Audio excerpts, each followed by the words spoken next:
Baik, bismillahirrahmanirrahim. Assalamualaikum warahmatullahi wabarakatuh. Saya Suendri dari Forum Studi Informasi UIN Sumatera Utara, Medan. Pada kesempatan kali ini, saya akan coba untuk berbagi penggunaan e-learning UIN Sumatera Utara, Medan untuk level dosen. Mungkin dari kita yang mengajar di UIN Sumatera Utara, Medan, sudah mengetahui bahwasanya salah satu dari media pembelajaran selama daring saat ini ya, bulan 9 2021, sarananya atau medianya adalah penggunaan e-learning.winsu.ac.id, sistem e-learning yang sudah disediakan oleh UIN Sumatera Utara Medan sendiri. Oke, saya akan berbagi penggunaan e-learning untuk level dosen. Saya di sini berlaku sebagai atau bertindak sebagai seorang dosen yang akan membuat course dan membagikan materi pembelajaran atau materi perkuliahan kepada mahasiswa. Oke, ini tampilan halaman depan, mungkin e-learning.winsu.ac.id, alamatnya ada di sini. Saya akan coba untuk login menggunakan akun yang sudah dibagikan oleh program studi kepada saya.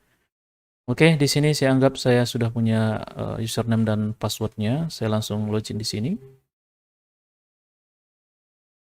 Oke, di bagian kiri ada home, dashboard, kemudian kalender, my course di sini. Saat ini sedang berlangsung semester ganjil tahun 2021-2022, dan sebenarnya ini juga bisa dipakai untuk semester selain dari semester saat ini ya.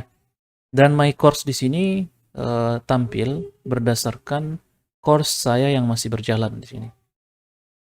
Mungkin sahabat sekalian atau bapak ibu-ibu yang melihat video saya bisa melihat course saya di sini yang saya susun dengan rapi sesuai dengan semester yang saya ampu. Misalnya di sini 2011 ganjil 2021. Jadi di sini saya buat namanya 2021 berarti ganjil, pengorbanan berbasis web dasar. 2019 2 digenap 2019, analisis perencanaan informasi. Kemudian ada juga pengorbanan berbasis web lanjutan di sini. Ini fontnya sudah abu-abu, itu karena sudah lewat dan sudah saya tutup. Jadi di my courses ini tidak lagi nampak, yang nampak cuma satu saja. Begitu juga mahasiswa saya hanya bisa melihat yang 2011 saja untuk pengalaman berbasis web dasar ya. Jadi ini yang saya buatkan biar dia rapi sesuai dengan semester yang saya ambil gitu. Jadi nanti tidak berantakan ketika nanti sudah bercampur baur dengan mata kuliah yang lain, dengan dosen pengampu yang lain. Saya bisa mengurut mata kuliah saya di sini. Dan kebetulan mungkin di sini saya buatkan nama dosennya. Jadi nanti kalau seandainya Bapak Ibu selaku dosen bisa juga sih untuk membuatkan misalnya nama pengampunya di bagian kanan.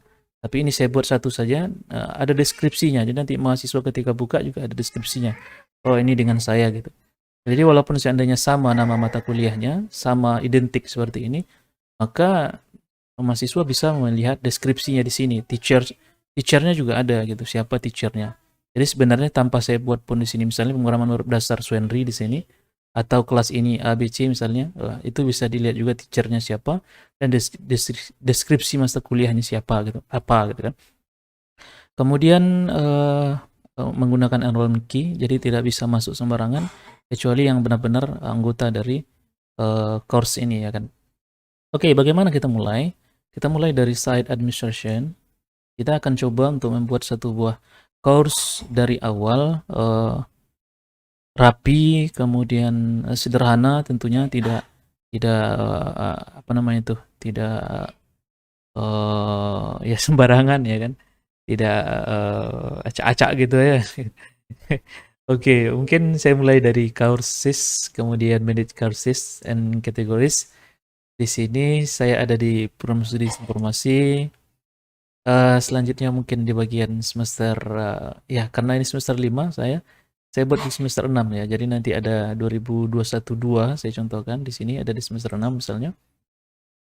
Kemudian di sini sudah ada banyak mata kuliah di sini, termasuk mata kuliah saya, tapi sudah saya hidden ini. Di sini ada hide ya, hide di sini. Jadi ini tidak bisa lagi dilihat oleh mahasiswa ya, kecuali mungkin dosen bisa melihat mata kuliah yang saya buat ya, satu level dengan dosen ya. Jadi ini mohon maaf ya, mungkin kalau seandainya saya ingin mengomentari, ini misalnya sistem cerdas SI 6, SI 5, SI 4 ini sebenarnya bisa disederhanakan gitu. Cukup satu mata kuliah course di sini atau mata kuliah. Kemudian di dalam mata kuliah itu kita buat banyak grup kelas gitu. Jadi kelasnya itu ada di dalam mata kuliah ini ya. Jadi kalau misalnya seperti ini bisa disederhanakan gitu. Jadi kita tidak perlu banyak course, cukup satu course saja dengan nama yang sama ya. Berarti kalau seandainya mata kuliahnya dua ya berarti cukup dua mata course saja gitu kan. Namun di dalamnya bisa banyak kelas gitu. Oke, saya buat new course. Misalnya di sini saya akan buatkan new course. Saya klik create new course. Oke, kita diarahkan ke form add a new course. Saya kasih namanya, saya sesuaikan dengan semester mata kuliah saya. Kenapa saya sesuaikan dengan semester mata kuliah saya? Karena nanti di setiap semester saya akan menggunakan media ini lagi dan mahasiswanya berbeda gitu. Jadi kalau seandainya saya sebenarnya ini masih agak sedikit masih jadi bahan pertanyaan bagi saya. Bagaimana kalau cuma satu course saja, tapi mahasiswanya setiap semester bisa masuk ke dalam itu? Sebenarnya bisa gitu. Cuman nanti mahasiswanya ini tidak unenroll mata kuliah ini gitu. Jadi nama mereka tetap ada di sana, padahal mereka tidak lagi semester itu. Jadi itu menjadi menjadi banyak mahasiswanya gitu. Nah, jadi biar dia rapi, setiap semester itu saya buat course-nya lagi gitu. Jadi misalnya ini 2021-2, kemudian saya gunakan tanda strip dan saya kasih namanya sesuai dengan mata kuliah saya, misalnya pemrograman berbasis web lanjutan. Oke, ini nama mata kuliahnya pemrograman berbasis web lanjutan. Kemudian course source-nya bisa kita atur sendiri. Misalnya 2001-2, misalnya saya buat seperti ini. Kemudian PBWL misalnya boleh. Course source name, short name-nya ya. Kemudian ini fakultasnya, program studinya dan semesternya. Kemudian course visibility-nya kalau seandainya ditampilkan, tampil. Kalau hide ya. Misalnya course start date-nya kapan ya. Dan kalau seandainya semester ganjil itu kira-kira dari anggap aja dari 1 Maret ya kan. Dari 1 March misalnya 2022 sampai kira-kira ke Agustus lah ya atau September ya kan. Ke 30 Agustus misalnya di sini Agustus 2022. Kalau jamnya ya boleh buat jam itu saja ya kan. Nomor ID kursus atau course ID number ditinggalkan saja. Kalau misalnya untuk course summary-nya misalnya ini saya copy saja. Contohnya misalnya ini 2021-2022 atau keluaran beasiswa lanjutan semester genap tahun akademik 2001 dosen pengampu Remkom. Oke. Course image-nya ya bisa kalau seandainya mau buatkan image-nya di sini. Misalnya ini saya gunakan salah satu yang yang saya gunakan pada semester ini untuk pemrograman berbasis web, misalnya gambarnya yang ini. Misalnya di sini. Oke, saya buat covernya. Selanjutnya kita akan membuatkan di sini course format, kemudian format, topik format, number of section 16 pertemuan di sini. Selanjutnya brand ini biasanya enggak saya tidak saya ganggu-ganggu ini, biar aja lah apa adanya gitu. Kemudian di bagian grup mode ya kita buat separate group ya, ada beberapa. Jadi nanti grup ini adalah kelasnya gitu. Ini separate group ini kelasnya. Kemudian force group mode ya harus pakai kelas gitu, harus ada kelasnya gitu. Kemudian default groupingnya ya anggap aja nggak ada. Artinya semua dengan namanya grup yang artinya levelnya sama grupnya kan, tidak ada yang default ya kan. Kemudian rolling name-nya misalnya kita buat misalnya ini jadi dosen, kemudian student jadi mahasiswa. Oke. Berarti ini sih yang sering nampak di situ ya. Ini bisa dirubah namanya itu kan. Rolling renaming ya. Oke.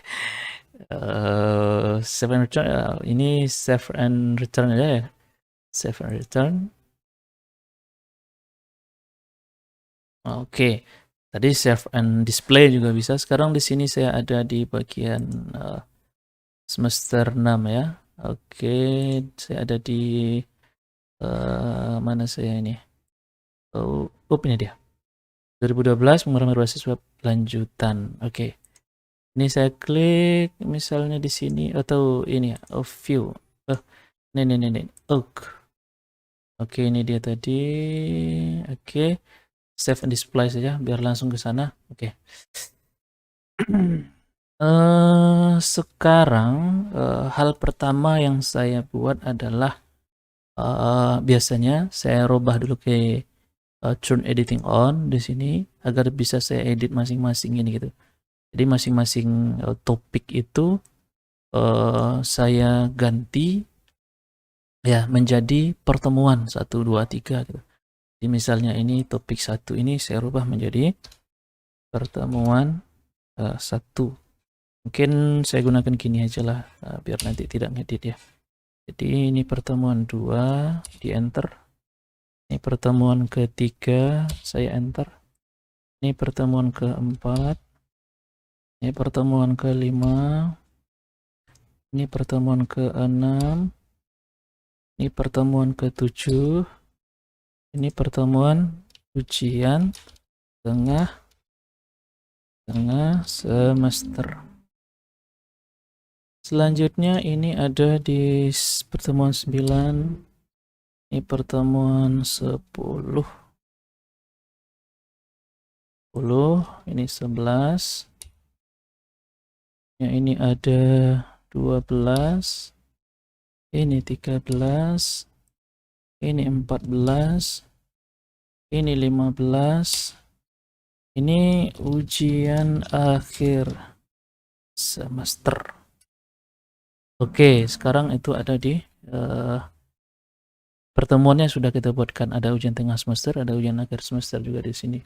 Dan pertemuannya sudah tersusun dengan rapi di sini.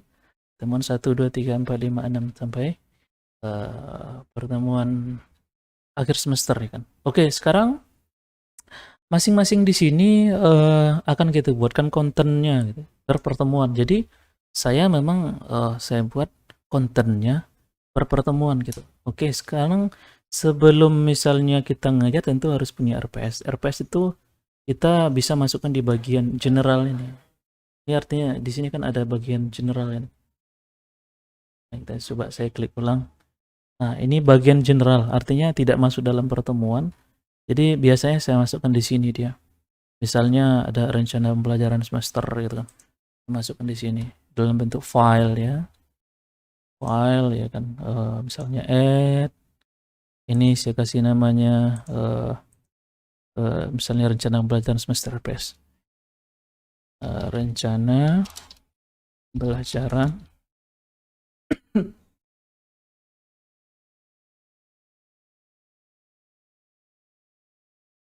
semester RPS. Selanjutnya bisa diisikan misalnya apa namanya itu deskripsinya. Kalau misalnya nanti mau isikan deskripsinya bisa dibuatkan di sana apa aja. Misalnya rencana pembelajaran semester genap 2021-2022 misalnya. Ini bisa di display. Rencana pembelajaran semester salah nih ya.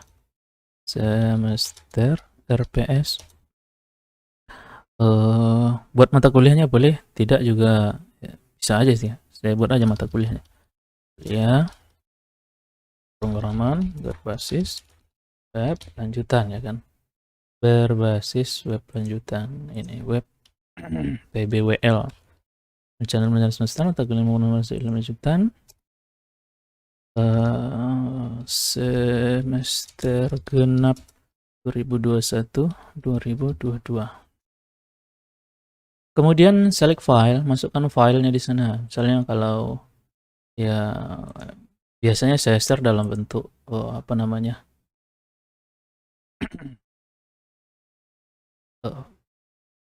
file apa PDF ya.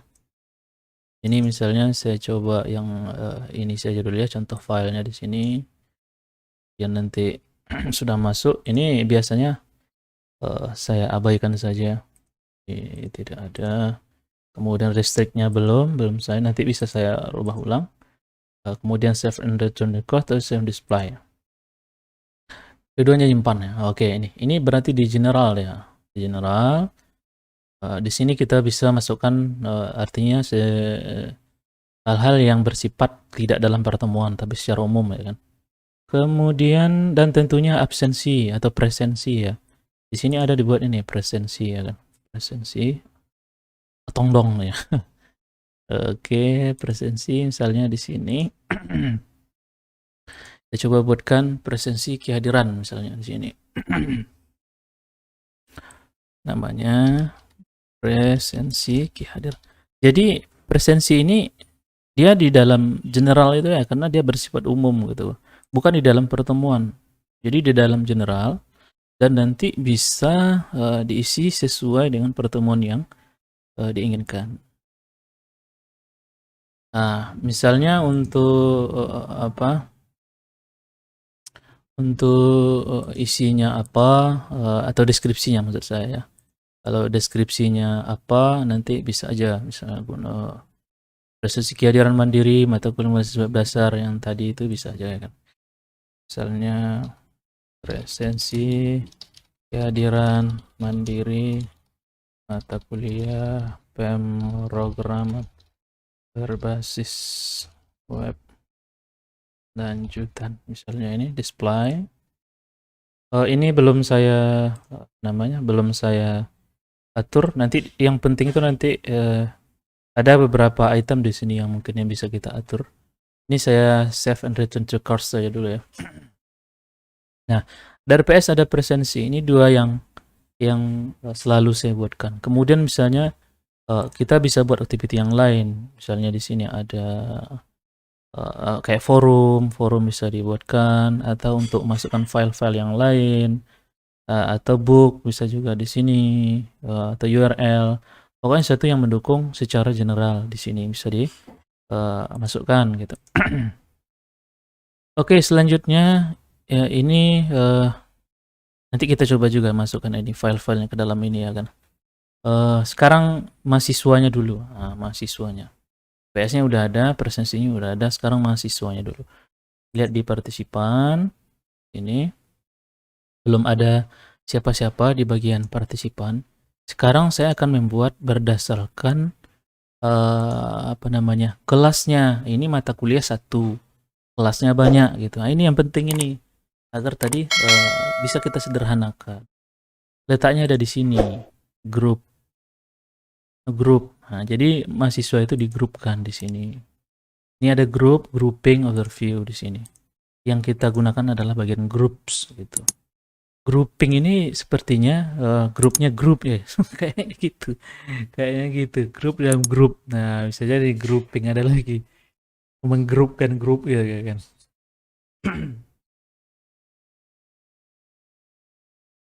Sekarang saya akan coba untuk membuat kelas. Misalnya di sini saya gunakan create group di sini. Untuk nama grupnya kita sesuaikan dengan kelas yang kita ampu. Ya, misalnya kalau ini udah semester 6 ya kan.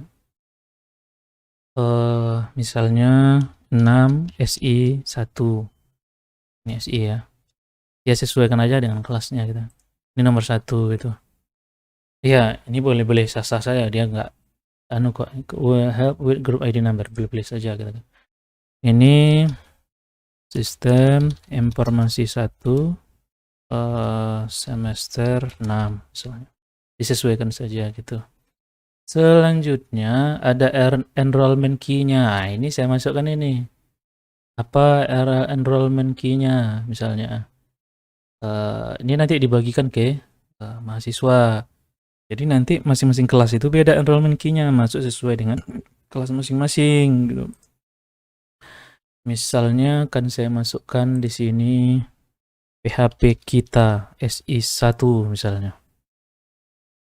PHP kita SI1 SI1. Nah, ini misalnya. Ya, anggap aja itu ya kan. Kemudian untuk group message ya bolehlah group message ya kan. Feature no, nggak usah kan. Ini feature nggak usah ya kan. Nah, ini yang bagian informasi 1 semester 6 ya kan. Nah, ini saya coba copy ini biar nggak ngetik lagi nanti. PHP kita SI1. Oke, itu saja save change. Ini SI1. Anggap saya ada di SI2 juga. Create group. Kemudian ini SI2. Ini nomor 2. Ini sistem informasi 2 semester 6. Enrollment key-nya sebut ini SI2. Jangan sama ya kan. Kalau sama nanti ya bisa masuk juga yang lain ya kan. Jadi dari grup yang berbeda. Yes, no. Oke. PHP kita SI2. Nah, oke, ini udah ada 2 grup. Jadi nanti SI1 masuk ke grup ini, SI2 masuk ke sini gitu. Jadi untuk membuat apa namanya itu? Kelas masing-masing itu ada di grup ini gitu. Di grupnya gitu ya kan.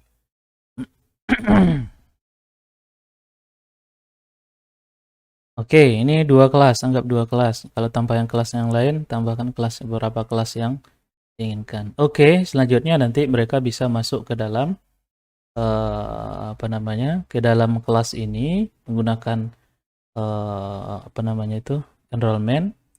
Nah, namun apa namanya? Mata kuliah ini kita kunci dulu gitu. Agar mereka nanti masuk sesuai dengan kuncinya. Dia ada di bagian self enrollment. Coba kita lihat ini self enrollment. Nah, ya di sini. Self enrollment. Saya ulangi tadi partisipan.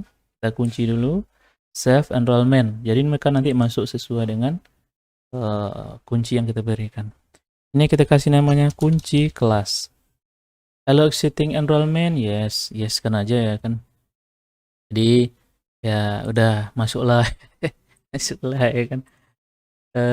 Yes, kemudian ini yes, kemudian enrollment key-nya ini untuk mata kuliah ini gitu. Jadi ini tadi saya buat PHP kita SI udah gitu aja. Jadi nanti ini untuk masuk ke mata kuliah. Jadi mereka suruh nanti masuk ke langsung aja ke grupnya gitu. Use group enrollment key yes di sini. Jadi mereka masuk berdasarkan SI 1 2 3-nya gitu. PHP kita SI 1 2 3. Jangan yang ke ini gitu. Artinya ini baru masuk ke mata kuliahnya, tidak masuk ke grupnya gitu. Bagaimana kalau udah terlanjur masuk ke mata kuliahnya aja tanpa masuk ke grup, ya unenroll aja, keluar dulu gitu. Nanti masuk lagi sesuai dengan grup gitu. Ya, jadi kalau yang ini ya tanpa grup, kalau ini pakai grup ya kan. Kemudian default rule-nya sebagai mahasiswa. Kemudian yang ini no saja. Yang ini silahkan nanti mau pakai start date, mau pakai end date silahkan. Ya kalau saya misalnya ini belum dimulai, ya boleh saja ini nanti saya enable ini, berarti belum mulai kelasnya ya kan. Kelasnya itu mulainya ya nanti baru bulan Maret nanti ya misalnya. Kemudian end date-nya ini. Jadi kalau sudah selesai kelasnya itu ya tidak bisa dibuka lagi. Kemudian unaktifnya ya gunakan never aja, nggak usah wah ya kan. Kemudian custom welcome message kalau mau dibuat silahkan dibuat. Kalau tidak ya sebenarnya sah-sah saja. Mau buat misalnya kayak gini, selamat datang di mata kuliah pemrograman berbasis web lanjutan semester genap 2021 2022.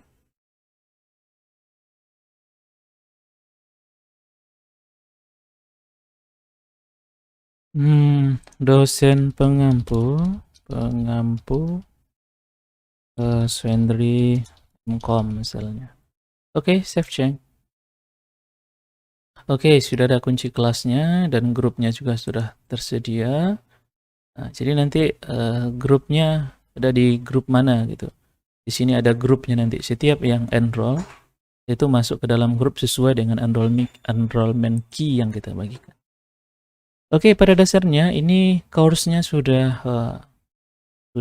apa namanya itu? Sudah ready gitu ya kan. Ready. Sekarang di pertemuan 1 kita masukkan apa? Pertemuan 2 kita masukkan apa? Pertemuan 4, 5 sampai 6 ya kan. Oke, untuk masukkan materi misalnya di pertemuan 1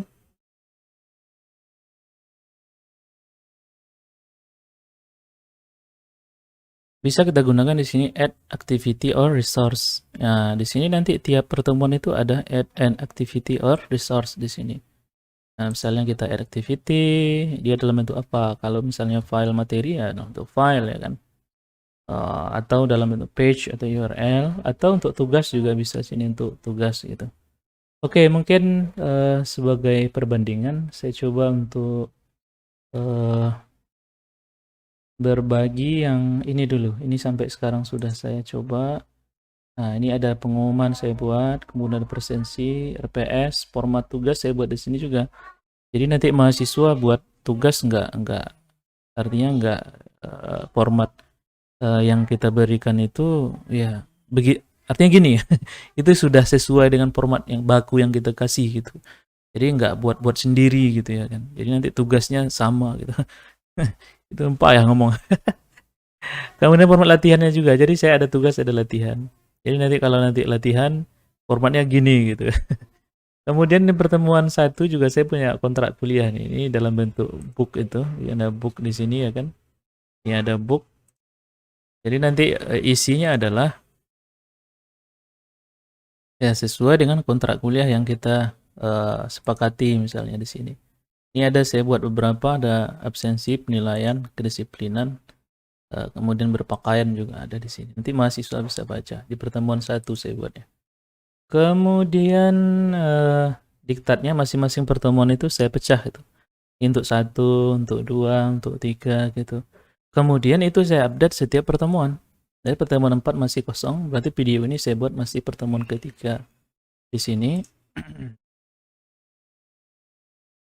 jadi di mana tadi ya?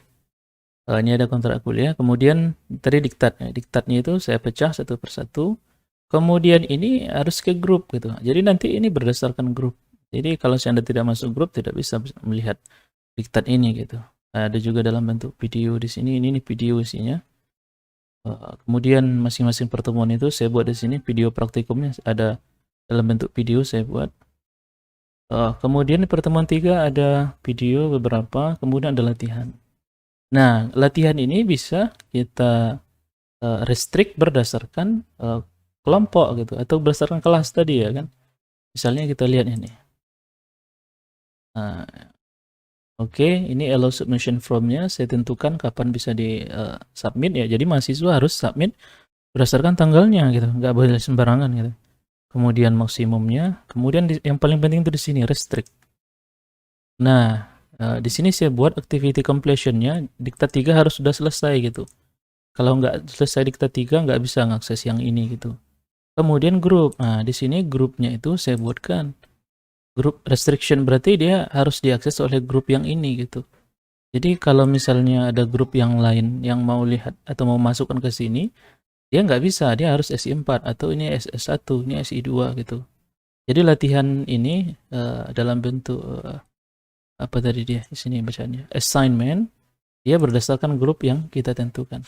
Jadi mahasiswa cukup dalam satu course ini saja, tapi nanti dia berdasarkan grup-grup kelas yang sudah kita tentukan gitu. Jadi dia rapi gitu ya kan.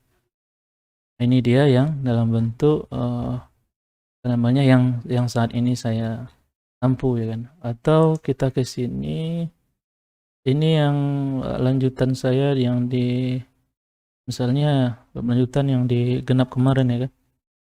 Nah, ini hampir sama, itu juga saya buat latihan pertemuan. Nah, kemudian ada saya buat mini quiz juga. Kemudian setiap pertemuan itu saya pecah-pecah semua. Jadi dia apa namanya? Ya, sesuai dengan pertemuan yang akan kita sampaikan gitu ya kan. Kemudian ujian tengah semesternya saya juga via e-learning gitu. Ini juga assignment, dia dalam bentuk assignment, dan dia harus sesuai dengan apa yang kita apa namanya? Kita tentukan gitu. Ke grup mana gitu ya kan. Kemudian ada tugas juga, tugas di sini pertemuan 11 ada video juga sampai pertemuan ke-14, 15. Quiz juga saya buat di sini. Artinya semua kita manfaatkan e-learning yang sudah disediakan oleh UIN Sumatera Utara Medan. Baik Bapak Ibu, sahabat-sahabat sekalian, siapapun yang menyaksikan video saya, demikian mungkin apa namanya video. Mohon maaf kalau kepanjangan. Video mungkin yang bisa saya berbagi untuk penggunaan e-learning UIN Sumatera Utara Medan. Kalau ada yang ibaratnya kata-kata yang salah menyinggung perasaan siapapun ya kan, saya mohon maaf dan minta ampun kepada Allah Subhanahu wa taala. Tiada kata yang apa namanya yang bisa saya ucapkan, dan ini hanya sekedar untuk berbagi ya bagaimana penggunaan dalam versi saya tentunya untuk versi yang lain ataupun versi dari official sendiri tentu berbeda. Artinya ini pengalaman-pengalaman saya yang mudah-mudahan ini sudah lengkap dan sederhana dan rapi ya kan. Rapi tentunya, elegan, elegan ya. Jadi tiap semester itu bisa kita ulangi dengan langkah-langkah yang sama gitu ya kan. Dan mudah-mudahan ya apa namanya kita ya bisa menggunakan sistem ini dengan baik dan ya mendukung perkuliahan di UIN Sumatera Utara Medan, dan khususnya mungkin di informasi karena video ini saya dari Prodi Informasi. Ya mudah-mudahan ada manfaatnya. Sampai jumpa di lain waktu. Kalau seandainya ada pertanyaan tentu saya sangat berterima kasih sekali. Oke, agak berselema ini. Oke, demikian sahabat sekalian, Bapak Ibu yang menyaksikan video saya. Terima kasih. Saya akhiri dengan wabillahi taufiq wal hidayah. Wassalamualaikum warahmatullahi wabarakatuh.